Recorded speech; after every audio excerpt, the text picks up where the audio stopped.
warahmatullahi wabarakatuh. Perkenalkan, saya Kasipatul Aini. Dan saya Meila Jani. Kami dari kelas 9D akan membacakan monolog yang berjudul Kota Tanpa Buku. Kota tanpa buku. Pernahkah kau ke toko buku, perpustakaan, atau taman bacaan? Tidakkah kau merasa istimewa ketika berada di dalamnya? Di sekelilingmu ada berbagai toko dari dunia nyata dan khayal, di tempat yang pernah kau kunjungi dan yang belum. Informasi dan cerita dari masa lalu, masa kini, dan masa depan. Semua terpadu. Semua berada dalam genggamanmu. Saat berada di antara buku, tidakkah kau merasa menjadi raja dan ratu? Ruang dan waktu seolah menyatu tanpa batas. Kau bisa terbang, melintasi sekat negara dan melewati berbagai zaman. Kau bisa menyelam ke dalam samudra, melayang di angkasa, bercanda dengan aneka satwa, dan berkelana di tengah padatnya kota. Juga di rimba raya, kau tahu buku adalah jendela dunia, kunci pengetahuan dan pintu wawasan.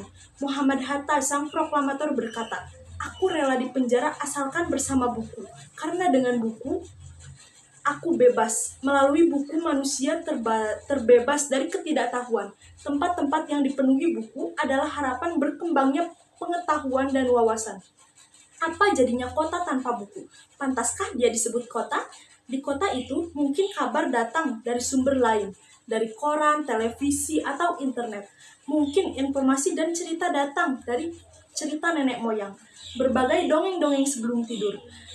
Irama warganya pun tidak beda. Bangun pagi, bertebaran di muka bumi untuk berbagai keperluan, untuk kembali pulang siang atau sore harinya.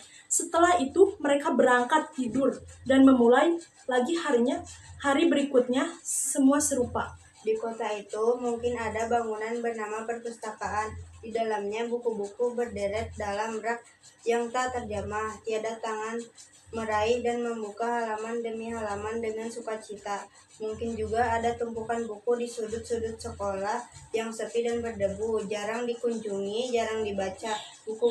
Buku-buku di sana teronggok tanpa nyawa. Bagaimana dengan kotamu?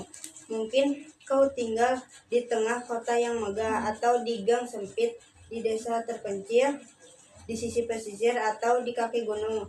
Adakah perpustakaan, taman bacaan, atau toko buku di dekat rumahmu? Jika ada, apakah tempat itu menjadi wadah berkumpulnya anak-anak dan warga, menjadi pusat berkembangnya wawasan dan pengetahuan, atau hanya menjadi pajangan? Maukah kau menjadi orang yang menghidupkannya? Kau bisa mengunjunginya dan mengajak teman-teman membaca dan berbagi cerita di sana. Jadikan tempat itu sumber kegembiraan dan pengetahuan. Jika tempat itu belum ada, maukah kau menjadi orang yang memulai menghadirkannya? Kau bisa melaluinya dari sebuah sudut di teras rumahmu. Ajak teman-temanmu memulai langkah baru. Jangan biarkan waktu berlalu tanpa buku. Siapapun dirimu, bersahabatlah dengan buku. Dia akan menjadi teman setiamu sepanjang waktu. Wassalamualaikum warahmatullahi wabarakatuh.